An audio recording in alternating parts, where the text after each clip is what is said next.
Do you feel like chatbots can take the place of the first kind of couple steps of human interaction? Or do you feel like, it's not possible in this industry? It's totally possible. Somebody downloads a brochure, for example, and they get an email and a text, which is automated. So not chatbot, right? So it's automated. They get the email, the text, and the text says, hey, we just sent you that brochure to your email. Let me know if you have any questions.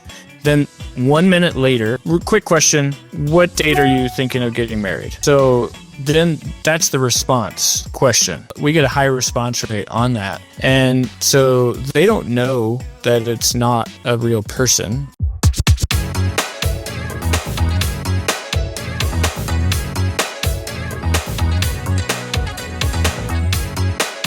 Welcome to the Venue RX. On this show, we document and share best practices around owning, operating, and managing world-class wedding venues. What's up, everyone? Jonathan here with the Venue RX, and on this show, we talk to venue owners, we talk to venue professionals, and we are all about making a change for the better in your business. And today we have a show for you specifically from a venue coach, someone who works with venues. And so I'm excited for this one because, we talk about sales, we talk about marketing, we talk about, SEO, we talk about legal, we talk about all these different things. But, here's someone who we can talk to who has a plethora of experience talking to venues all over the place. And so I'm excited, Kyle, to welcome you to the show. Thank you so much for being here today. Thanks, Jonathan. It's a pleasure to be here. So let's dive in. I love a good origin story. If you've listened to my show for any amount of time, you know that. I'm curious, how did you, describe your journey into the wedding and event space? Well, yeah, that's not typical. So it really started a few years ago. I was at my sister-in-law's wedding, and we were at a venue here in Texas. And I'm always curious about businesses and have a finance background, sales background, and just asked in passing, hey, what'd you guys spend on the venue? And she told me, oh, we got a great deal. They're brand new. So it was $5,000. And I said, that's really interesting. So that got me looking into the whole space. And we actually bought our first venue in 22. And so that's just 90 minutes outside of Dallas, called the Black Oak. And that's really what we got started with. So for me, it was a financial and investment opportunity. Not at that time, I wasn't super passionate about weddings. Just saw that there was potential and that the venue that we were at, it wasn't anything spectacular. It was nice, but not wow, this is just incredible, So I thought that there's room for some competition, and with my sales background, and we have some partners that have other expertise, that we had a fighting chance. So that's really what got us started. And then we started looking. And I don't know how in depth you want me to go, but we in the process, we wanted to build. We were working with another professional in the space that was leading us towards that path. But then banks were like, "You've never done this before," so they definitely didn't see any vision. Bankers have zero vision. Yeah, it's true. Right. So they said, but if you find a building, a venue that's already in existence, that sort of thing, then we can make something like that work. So we found. And Kyle, before you continue, just really quick, the venue that you talked about, Black Oak, was that one that you built from? Is that the one that you're talking about right now, or did you? We did not build one. Yeah, we did not build one. We found a venue that was for sale. And that was previous, what was their name? Cedar Canyon previously. Okay. And they had been in operations for a little bit, but butting heads with the owners, and they were ready to sell. So we bought that, took it over, and been going ever since. So that was the start of getting into the wedding space. So that was 22, almost 3 years on that. And so when we bought that, it needed some work. the front entryway, it looked like a funeral home entryway, like cloth awning, and it was all drab colors. And so the more decor minded of our group came in and said, no, we're going to paint like this and we're going to do this. And I said, cool, let's do it. So definitely not design minded, but I can tell when things don't look good. And but I couldn't tell you what to do to make it look better. I just could say this doesn't look that great. Yeah. So we saw the potential, and we took a couple months at the beginning to doll it up and get it looking a bit better. And then we started booking. So I'm curious about that stage and that kind of part of your journey. So you go in, you find a venue that's in existence, you take it over. Did you inherit some weddings, that were previously booked? Yeah, we had 4. Okay, nice. So some, but not a ton. Yeah, not very many. And then 2 of them canceled because we gave them their deposits back because we changed the venue. So they did not like the colors we just painted everything white essentially. And they didn't like that. They liked the Texas yellowish brown limestone color. Mm-hmm. And so they said, nope, you've changed everything. We want our money back. And I think that it doesn't really matter what their true reasons were, but I think that they actually just wanted to have a cheaper wedding. Yeah. But they had the grounds to do it, and we were fine with it. Our philosophy is we don't want people making us their vengeful project. So yeah. We just said, here's your money back. We totally get it. And then we started booking. Yeah. So starting with 4, which became 2, where are you at currently? Like how many are you booking per year? Do you have a kind of a sense of what that looks like? Yeah. So our first year, I think we booked like 2022. So we were halfway through the year when we really started booking. We bought it in May of 22, so we were already 5 months behind. But I think we booked probably 30 for the rest of 2022, and then 23 we were at 100 bookings, like booked on the calendar. Fulfilled like 60 that year, and then or last year, and then this year we fulfilled about 80 to 90 events, and we're right around that 90 to 100 bookings on the calendar again. That is awesome, man. Congratulations. That's really cool. I know a lot of people really struggled. Some people did very well, through kind of the post-COVID lull, some people call it the engagement gap. There's kind of been that term coined on news media or whatever, but some people, and it sounds like you guys as well, you have steadily grown over that. What do you attribute that to? So I attribute that to our persistence with attacking the sales process. So, I mean, there's 3 steps to getting a sale, and you can't succeed without all 3. So you have to get a lead, you have to get them to come out to the venue, and then you have to sell them. And no, I think we've had maybe 2 bookings total that have booked sight unseen, that haven't come out to tour. We've had 2. Yeah, that's it. So they have to come tour. That's it. And so what we really focus on is how to get them, all the web presence and ads and forms, and then the lead nurturing and follow up and all of that. Like all of that's part of it. And then we focus on each one, and then we just try to find the one that is suffering the most and attack that aggressively until it's no longer the problem. So the first thing we focused on, because a brand new venue, you can get lots of tours because you have a wide open calendar. People are interested. They want to come see it. But how do you close them? So we attacked the closing aggressively at the start, and now we maintain a booking rate of 60% on all of our tours. That's great. So that's ones that show up. We have 80% of our tours that schedule show, and then we get, I can give you all the metrics. I'm a big data guy, and that's really what kind of veered me into the coaching realm. Yeah.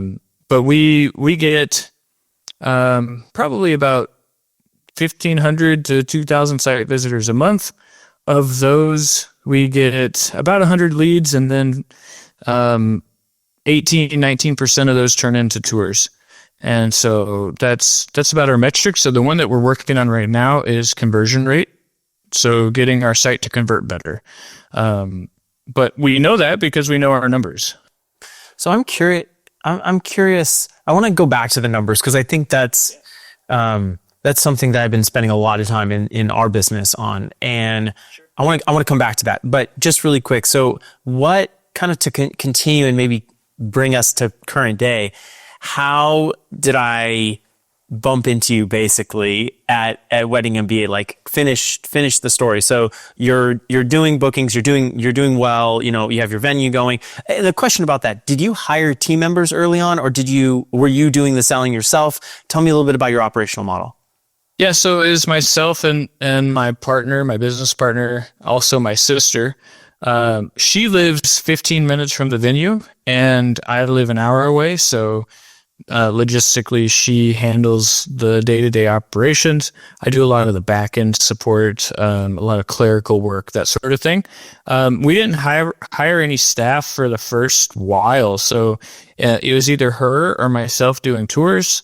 And then she would handle more of the ongoing support communication with the couples after they book. But we would both, after every tour, okay, what happened? Let's walk through it. What did you say? Try saying this. And then we started recording tours so that way we could actually listen to them and see, oh, hey, don't say that, say it like this. And that gave us more of a guideline for our tours to use. But yeah, it was mainly us at the beginning. We have some staff now. We opened our bar last year, so going on 2 years now, 23, January 23, and great value add, by the way, great profit. If a venue doesn't have a bar, they need to get one. It's worth the hoops to jump through.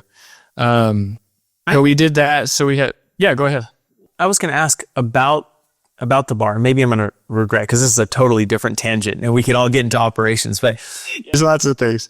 Yeah, on the bar side, do you? I know there are dry counties in Texas, and so I'm assuming the county that you guys are in is not dry.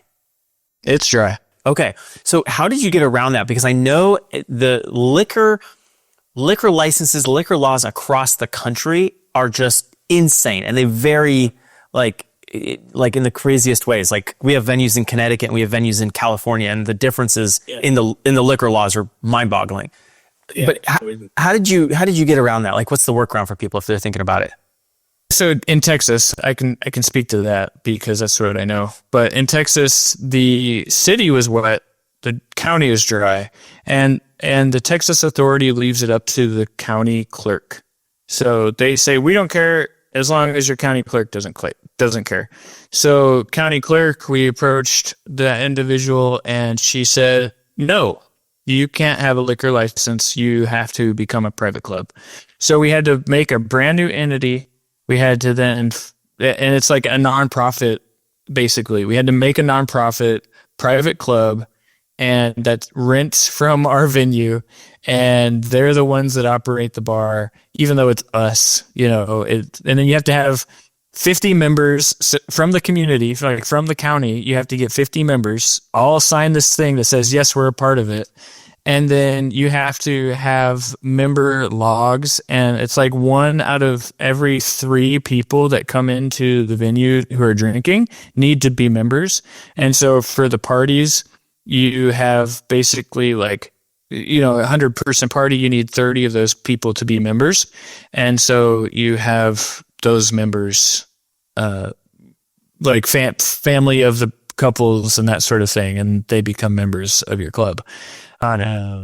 It's a whole thing. That is really cool, though.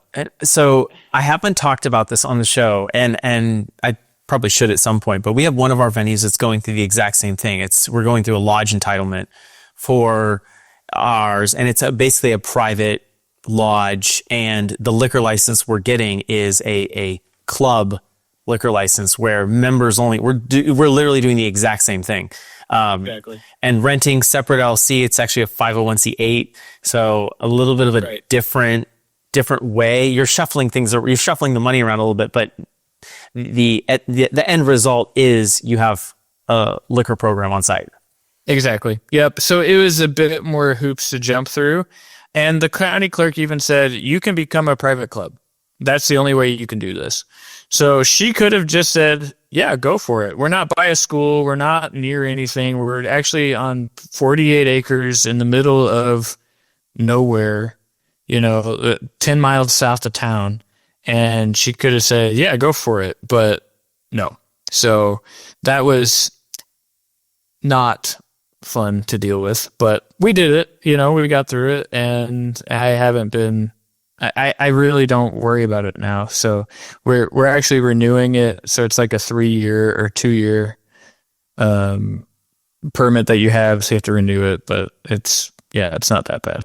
That's awesome. Thank you so much for sharing that. That's really cool. And one of the things that I find in the industry that I am wholeheartedly trying to combat with the Venue RX here, as well as WEVA, the venue association that I started, just combating the siloing of information, the black boxing, like in so many other industries. Like, you're familiar with Alex Hormozy, we were just talking about him on the show, but like, if you're in sales, if you're in real estate, if you're in finance, if you're in insurance, if you're in any one of these industries, the exchange of information and the kind of like rising tide lifts all boats kind of mentality is really prevalent. And, I've found that this industry can be very cagey with sharing information and, I found the same thing. And actually a lot of the stuff I talk about on my podcast is all of the things that we do at our venue and the things that we've done wrong, the things that we've done right, the everywhere in between, and just trying to get that information out so people can know what they're like. If you're a brand new, never done this, you're thinking about getting a venue, that sort of thing, like, it helps you, and you guys do the same thing. And the other goal is, like, if you're going, am I having the same problems that everybody else is having, right? And so we just want to share that information, like, hey, we can actually all work together. And yeah, there's some competition, but we don't really think much of, I should say that a different way. We don't often think about our competitors. Mm-hmm. And it's not anything to do with them. It's that we're just competing with ourselves, and we're trying to perform the best service that we can.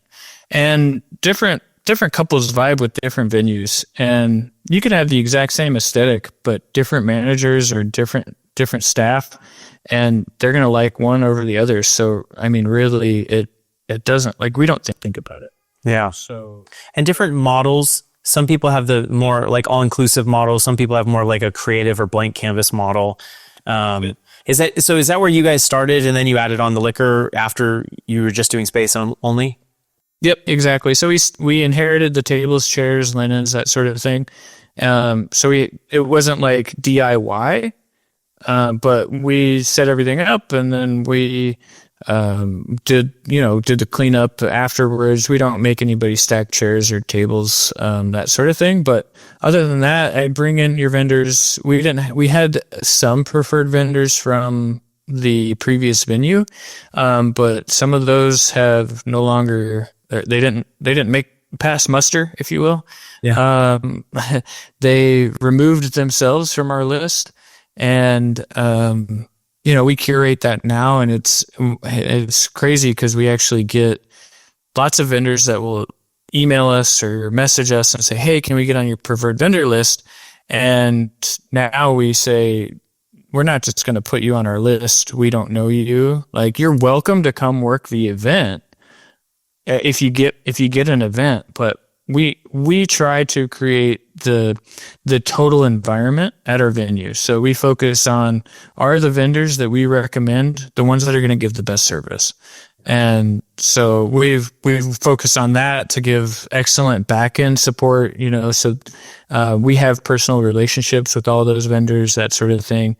And so if there's some sort of issue, then we can step in and start reaching out and have a conversation.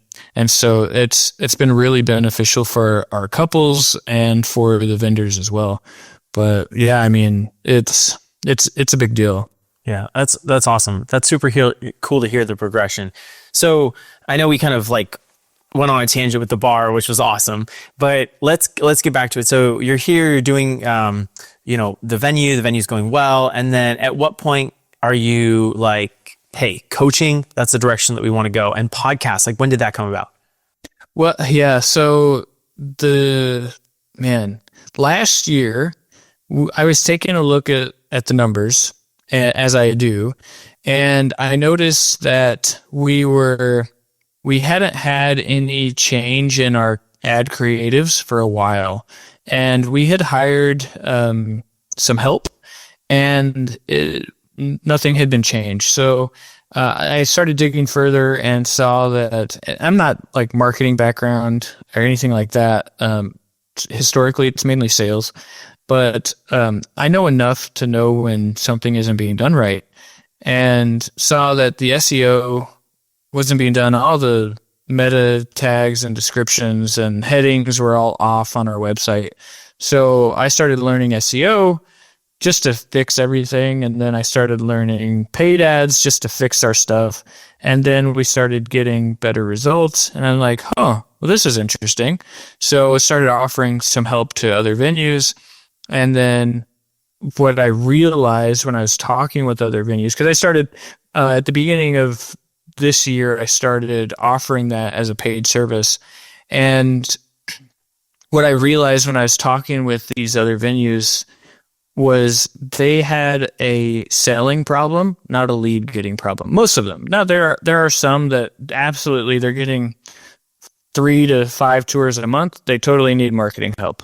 But by and large, the ones that I'm talking to regularly, they're getting 12 to 20 tours a month, but they're only closing 4 of them. And so the trend that I just kept seeing over and over again was that they don't know how to close, that they're not selling. And so that kind of sparked the idea of coaching, because we aggressively attacked that at the very beginning. That's my background. I'm way better at sales and marketing, and we're pretty good at marketing for our clients. We get results, but we get way better results with the coaching. So started offering that probably about March or April of this year. And we've already been seeing great results with our clients. That's huge. Kyle, help me understand when you evaluate someone's business, and maybe they do have that problem. And actually, before we even get into this, I have so many things I want to ask you. So on the lead side, if you are in that situation where you're getting 4 to 10, tours a month, and your leads are down, and and let's say that you come in, you're evaluating a business and they're not using paid ads, they're using organic social media posting, et cetera, et cetera. Do you feel like therein lies the problem, like they need to go the paid ad route, or is there something else going on? Let's kind of start on the lead side. Yeah, that's a loaded question. We had a client early on that we thought it was paid ads, but we were running paid ads and they weren't getting any results. And so we ultimately stopped. And the big thing is we don't ever, we're not in the business just to make money, right? Of course, business is to make money, but it also needs to be valuable. And so we didn't want to keep charging her and wasting her dollars because we couldn't get the results. And we were running similar ads, similar styles that were getting results elsewhere, but it was really confusing why we weren't getting anything for her. So some of it can be like your web presence, can be your website, it can be the creatives that you have, it can be how your website flows, that sort of thing. So there's a conversion rate, a CRO aspect to it. It can be your messaging. There's so many things that can throw someone off or turn them off to your venue. And so some of that, we're getting better at at noticing those types of things. But in those early days when I was just focused on SEO and paid ads, is like, I can't help you. You know, I know there's something wrong. I just don't know what it is. So we're, you know, I hope you find someone who can help you, but it's not us. Yeah. But now we're working on how to get better conversion rates from lead or rather from website visitor to lead. So someone who fills out the form. So we're really focused on that at the moment because we're seeing across the board, like all my clients, they're getting thousands of site visitors, but only tens of tours scheduled. Right. And so that's a pretty small conversion rate. So we want to fix that. Well, and you're a numbers guy. So is this kind of I guess, what's your diagnostic process, you know, when you're evaluating this sort of scenario that you're describing right now? Yeah. So what we want to look at is each step of the way. So are you getting people to your website? That's number one, right? And we just look at Google Analytics for that. And then if you're getting over 500 site visitors, you should be getting enough tours, meaning you can get it. It depends on the site. I've seen some good ones that are like 4 or 5% of those turn into tours, which is actually really good. So our venues, we get about 1.5–2% right now. So we're trying to get up to some of the other venues level that are performing a lot better. So we start there. How many people are you getting to your website? Okay, now we need to get people to your website. Okay, we're getting people to your website, but they're not filling out the form. So that's the next step. How many form submissions do we get? And then from the form submissions, how many of those reply and not just opt out?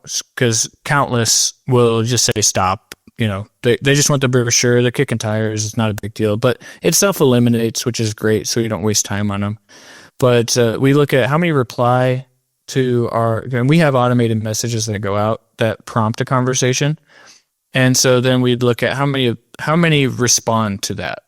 And then from those responses, how many will actually schedule the tour, or how many will just jump straight to the tour form? Because we get plenty of those too. And are you doing these? We break that down. Are you doing these conversations through High Level or Honeybook, or like what is the interface that's delivering this? We use High Level. So love High Level. It's so robust. We could spend a whole episode just talking about that. I was going to say, we should do another episode on High Level because we recently adopted it about a year ago. We started working with it, and then we've just been slowly adding on properties into it as we've, you know, become better at it. Because it's a robust system, and there's a fair amount of stuff that you need to learn about it. Yeah, you can get lost in it real easy. That's for sure. Yeah. Separate podcasts. You're right. Yeah. Let's do another episode on that. Yeah. But we use that. We have our workflow automations set up. They're designed to get a response. And once we have the response, then it's up to the managers or the owners to work the leads. And we're actually working on next an AI chat bot that can work the leads for the venue. And so that once we work out some of the kinks on that, then that will be so much better. We've seen time to response time is critical. If you don't respond within minutes, then they're moving on. Yeah. You know, either they're distracted, they're at some other venue's website, or they're going to bed. So totally. I love that you said going to bed because, yeah, it's 9, 10, 11 o'clock at night. Also, time changes. Someone's going to school in Florida and the venue's back home in Texas or something, you know, and there's an hour or two time difference, you know, wherever they are at in the country. You know, on that note, do you feel like, based on what you're seeing from your clients and your own work, do you feel like chatbots, as long as it's, you know, well done and they can get a response and things like that, do you feel like chatbots can take the place of the first kind of couple steps of human interaction?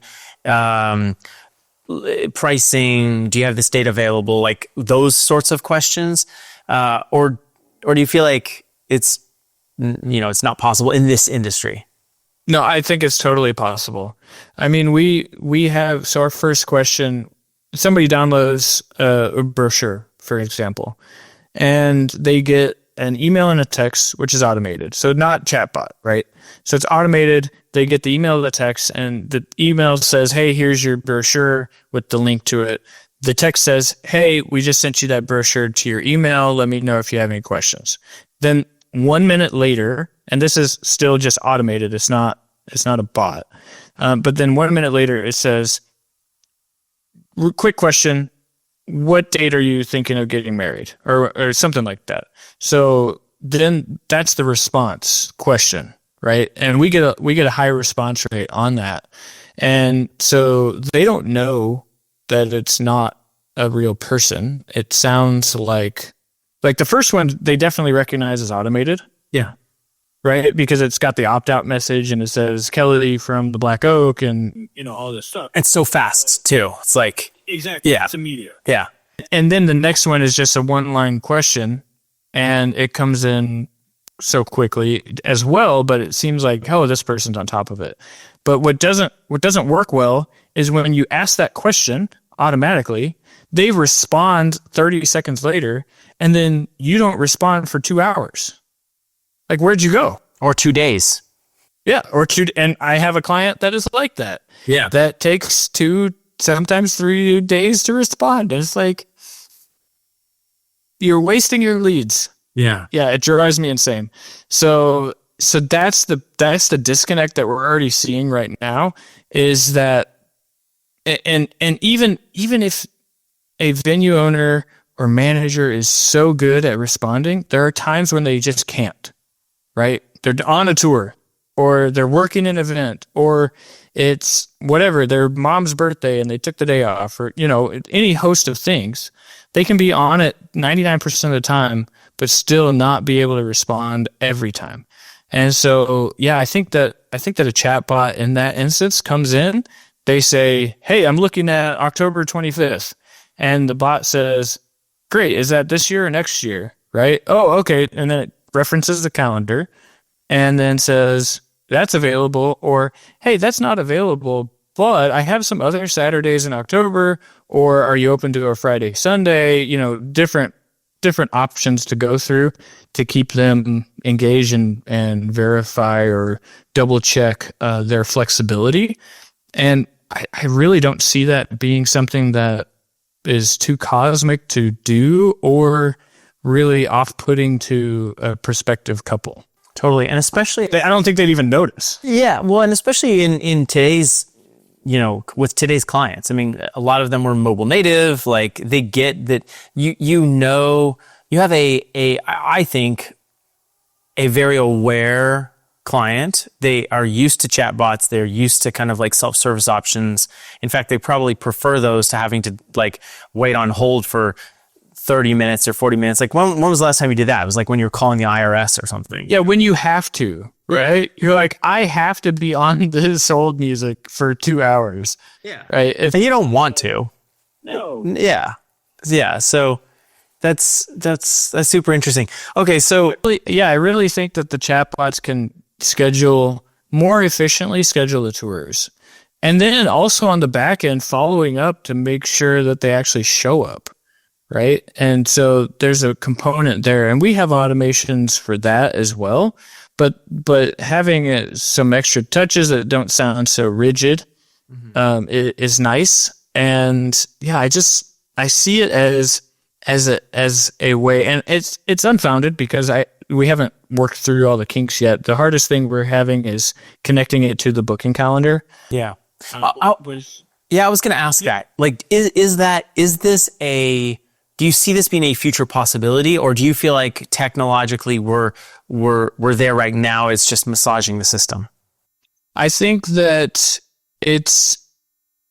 I definitely think that it's possible right now. Yeah. So I'm not an AI, what's the word?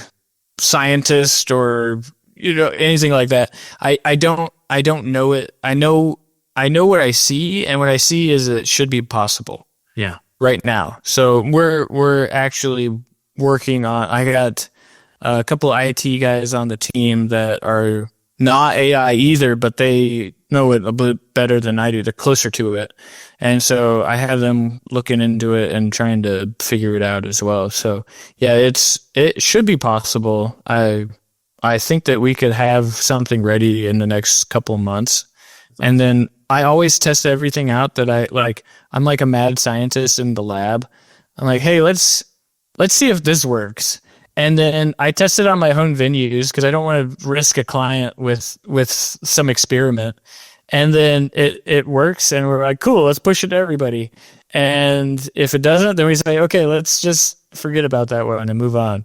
So yeah, I get that benefit of I can test these things on my own venues and see how they work and track the data exactly how like a perfect scenario, in the sense that I have some clients that like don't want to be on high level, or they would rather whatever.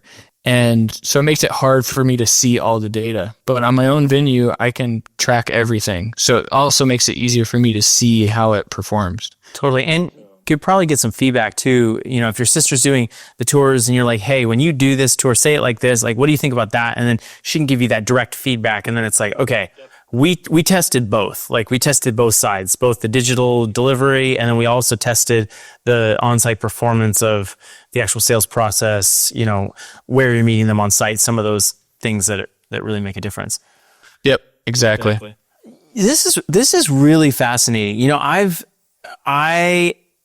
view this as a challenge for this industry. You know, we, you know, like I mentioned, like the venues that we manage, we do something very similar. You know, we try something out. We have, you know, a venue in Southern California. We're going to try something either from a social media perspective or an ads perspective. And we're like, oh, that's interesting. Like, you know, our conversion rate, like our leads cost went down to sub $20 a lead. Oh my gosh, that's great. Like, that's awesome. Yeah, let's try to, does that work in Connecticut or does that work in Alabama? Well, maybe not. Okay, I didn't, you know, but some of it does work. And to your point, you test. And so I think that's I feel like that is the next evolution for services that are available to venue owners, because if you don't want to spend the time to, you know, do the mad scientist work like you've done, you can go check out the system that you've had and you can plug right into the high level. And that's what, you know, groups like Hitched and Ever Bridal and things like that. That's what, you know, those guys are doing.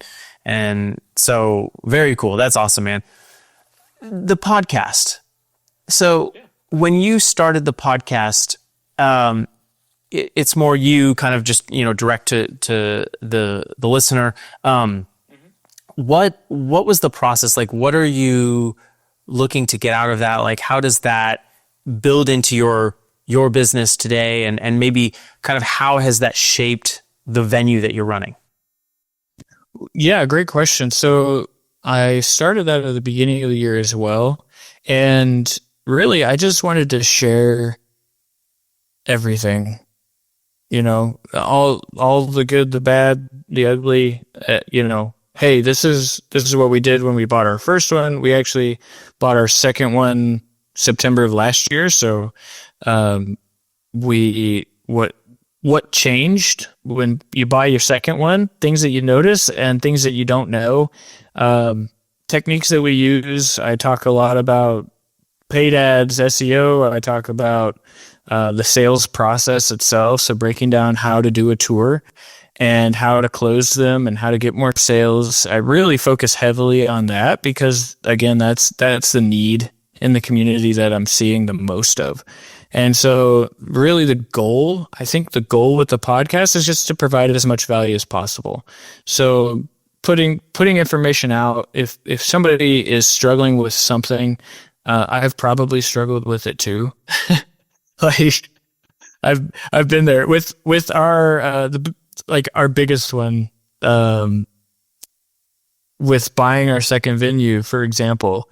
We didn't think to really look at the air conditioning units, and now they are becoming more of an issue for us. They're 19 years old. They all need to be replaced. They all have to be craned in because they're on top of a giant roof. and there's 14 of them. So, one of the things that I advise people on is double check the age and the functionality of your AC units, because if you don't, it could be $250,000 mistake. So, that's part of it. You don't always know what you don't know. And so if I can help someone not lose $200,000 on buying a venue, then that's a win. Even if I don't even know them, I've never met them, and they just benefit from it, great.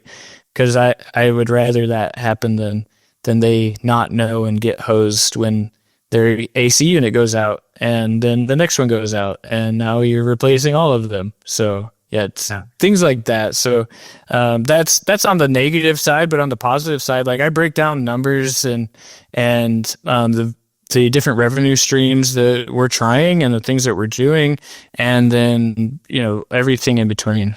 That's awesome. That's so cool. Kyle, I love that you're doing that, because, I think, again, to kind of go back to what I was saying about this industry kind of being a little cagey and a little, siloing and black boxing information and things like that, it actually does hurt our industry when you have people who are underselling themselves because maybe they're doing all of the work, and instead of hiring appropriately, they're doing all of the work today. So they're selling for the future things that they're going to have a hard time delivering because they just sold 80 weddings at $2,500 or something like that. And then it's like they don't have enough money to hire people, and then they get burnt out, and then there's subpar, and then all of a sudden there's this ripple effect that it has. And we've seen it. We've seen stories on social media.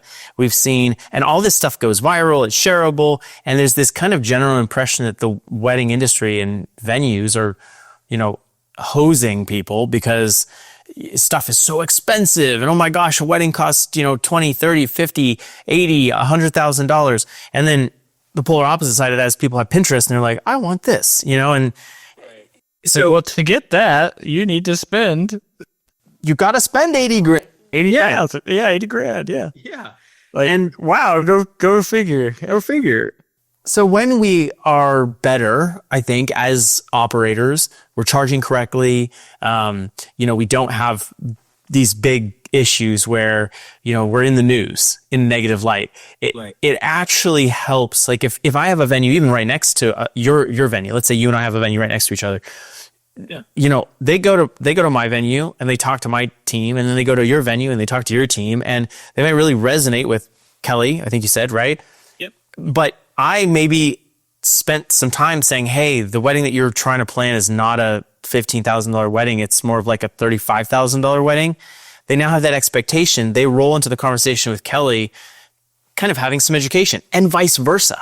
So there's this incredible, again, rising tides lifts all boats kind of mentality. And I love that you're sharing the information. That's fantastic. Thank you. Yeah, it's been no holds barred, I guess you could say. Like I if I can help in any way, then I will. And the best thing that I can do is talk about my own personal experience with having a venue and with going through it, because I'm in there. Like, yeah, I coach other venues, but it's because of the experience that I have with my own venues that I can do that. So what I talk about is not just me guessing or just trying to spitball ideas or anything like that. It's actual stuff that we go through. Yeah. So that's the other piece. And so, like for instance, I when I meet with a client, we'll break down where it is, like I was talking about at the beginning. We'll break down where it is that they're struggling the most and see where we can help. With it being sales, a lot of the times that's easier. It's really easy to pinpoint, right? How many tours are you getting? And how many of those do you close? And so our benchmark is if they're under 40%, then they can really improve. But if I look for like 15 plus tours a month and then not closing more than 35% of them, that sort of thing, then, hey, you need sales help. But we've seen, like I recently helped a client that not really it's part of it, but it's not really like the path that I thought we were going to go down. They called me up and said, hey, can we review our expenses with you And here's our goals that we want to get to. And can you help us forecast, how we can make that happen? And so we sat down for 2.5, 3 hours just to do that, and happy to do it. That was not something I was expecting, but that's something that they needed. And so it came about because I do in-person coaching, and I went out there at the beginning. They were converting 12% of their tours, which is one of the worst I've ever seen. And nothing against them. They just didn't know what they were doing. Getting plenty of tours, 20 plus. And then after, like, the next month, they started booking 33% of their tours. So they tripled their conversion. And then but the absolute value increased. So they're averaging, before I went out there, 2.5 bookings a month. And now, last I talked to them, they're averaging like almost 13 a month. So absolute value, like, I'll take a smaller conversion rate if you're booking that many events, right? And so the next question they had is, okay, now we got all these events. We're getting ready to be at this point where we're no longer struggling. We're no longer, trying to figure out how to make ends meet, that sort of thing. We're now looking at growth. And so can we review this stuff and see when we can, the husband is asking, when can I quit my job?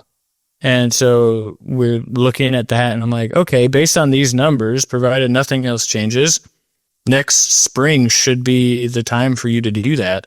And so just like those sorts of things, it's really cool to me to just be a part of that and to help with that. So those, like, I did not expect that at all, but happy to do it because, again, my background's more in sales and finance. And so that's at the core business needs, right? You need sales and then you need finance. Which I feel so often it's a very creative person, or it's an investor or someone who does have a creative outlet, and they're using, I should say, the venue as a creative outlet.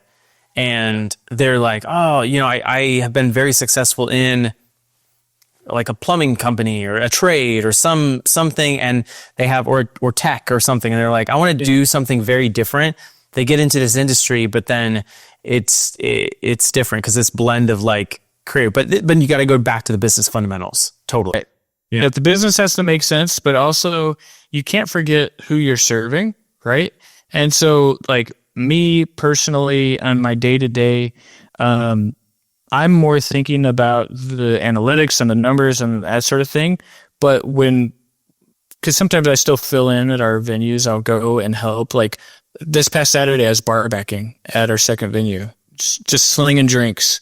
And we had 300 people there, and it was just busy all night, right? So that sometimes I'll do that where it needed, but most of the time I'm on the back end. I'm looking at the numbers. I'm looking at how to improve different segments of it. But at the end of the day, if you're not passionate about your couples and their family and their guests and all that, then the business just won't succeed.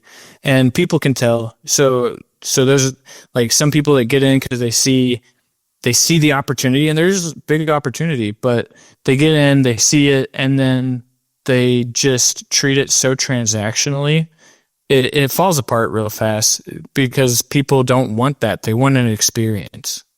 And so that's the biggest thing that I teach anybody that I coach, any of my clients. Like, you have to provide the experience. You have to focus on that. So like day to day, Kyle, I really am not thinking about that like in my regular course of the day. But if I'm doing a tour, if we're doing an event, if we're interacting with the client at all, it's all about how can we make this the best time of their lives, because they only get one day, right? Like we get one shot to get it right. And that, I don't think there are a lot of venues that treat that with the respect that it deserves, but there's a lot that don't. Yeah. And so that's really like who I fight against.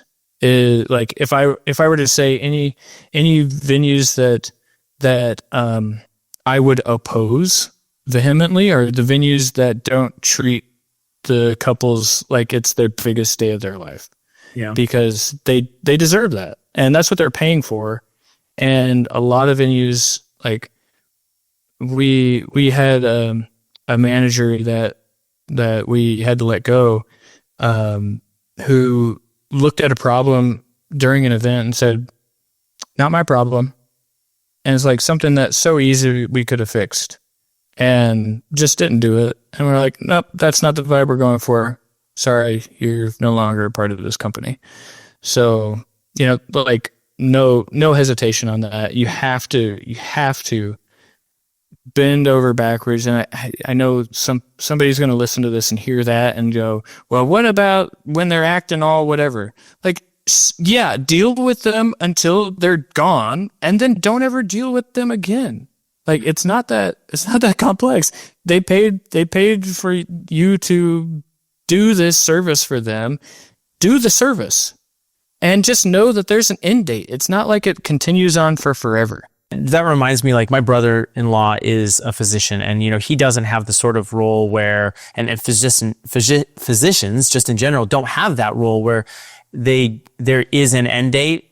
Like they're done when they stitch the patient up. They're done when the actual job is done. It isn't just like enough time passes. And with a wedding, it's like by midnight or 10 p.m. or whatever the out date is, like the wedding is over. And so we've got to be all hands on deck. And it's one of the reasons why we have competitive greatness as one of our core values inside our company, because it's like we need to be at our best when our best is required.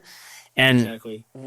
And then, 2 hours after that, we don't have to be at our best, but we do have to be at our best, right then and there when there are little issues and there are things that pop up. So, that's awesome. Truly. And there's always something, we've had instances where we notice that the decor that they brought in is not going to look that great. Right. So we step in and we've helped with that. And we do it because it needs doing, not because we expect some sort of accolade or compensation or anything like that. I had a coordinator who said, "Oh, more people are showing up," and she was frantic. "More people are showing up than we expected. How do we get more chairs? How much is it?" That sort of thing. And I'm like, it's 20 chairs. Let's just go get the chairs and take care of people. At the end of the day, like we're here. Let's just do it. Let's not haggle over anything and just take the chairs. So, things like that. And we don't, like, if you want to make it transactional, then it's not going to go well. You have to make it about value and experience and just taking care of them. It's service first. Really, 100%. I love it. Well, Kyle, thanks so much for coming on the show today. This has been awesome, just to kind of get to know you a little bit more, learn a bit about your business, and congrats on the second venue. That's huge. If people want to connect with you, maybe they're interested in coaching, they're interested in, maybe even just like a sit down and a consultation around how their business is going, or their sales process, what's the best way to reach out to you? The best way is just to go on the website, thevenuecoach.co. I'm also on Instagram. It's the Wedding Venue Coach. And really, those are the biggest ways. So, yeah. That's a good, hey, you got a good username, Wedding Venue Coach. That's good. Thank you. Good stuff. That one I snatched it as soon as I saw it. So, yeah. No, it definitely, I've noticed, and this is something, like I was saying before we even started, I think there are beginning to be more resources for our industry, and I love that, and we're here on the Venue RX to promote that and to be a part of the growth of our industry. So that's great, man. Thank you so much for coming on, and we'll have to do another follow-up podcast on high level. Yeah, let's do it. I'm down for it. Sounds good, man. All right.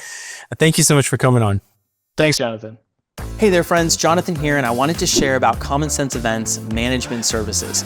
Common Sense Events is my company, and we professionally manage and operate venues all across the United States. And we would love to have the opportunity to chat about your venue if management would be the right solution for you. This is a great opportunity for people who are looking to maybe get out of the industry, or maybe they want to keep their property, but they don't want to sell it, but they still want to make money from it. Our team comes in and we do everything from the marketing, the sales, the operations. We hire a local team. We take care of the taxes. We pay them. We keep them accountable. We take care of all the management. We do all the sales process. We do all the operations, everything from setting up to tearing down tables and chairs, and everything that it takes to run an incredible wedding. The best part about this all, it is not super expensive. We actually have a lot of these agreements set up as management contracts where there's a revenue share. And so it is really a awesome and frequently affordable way to work with an outsourced management company so that your venue stays under your brand name, but you have a custom venue management solution for you so you don't have to be working 80 hours a week. If this sounds appealing to you, please send us a message using the link in the description of this video or podcast. You could also send us an email at venues@cseventservices.com. We would absolutely love to hear from you and see if there's a way we could partner with you and serve you.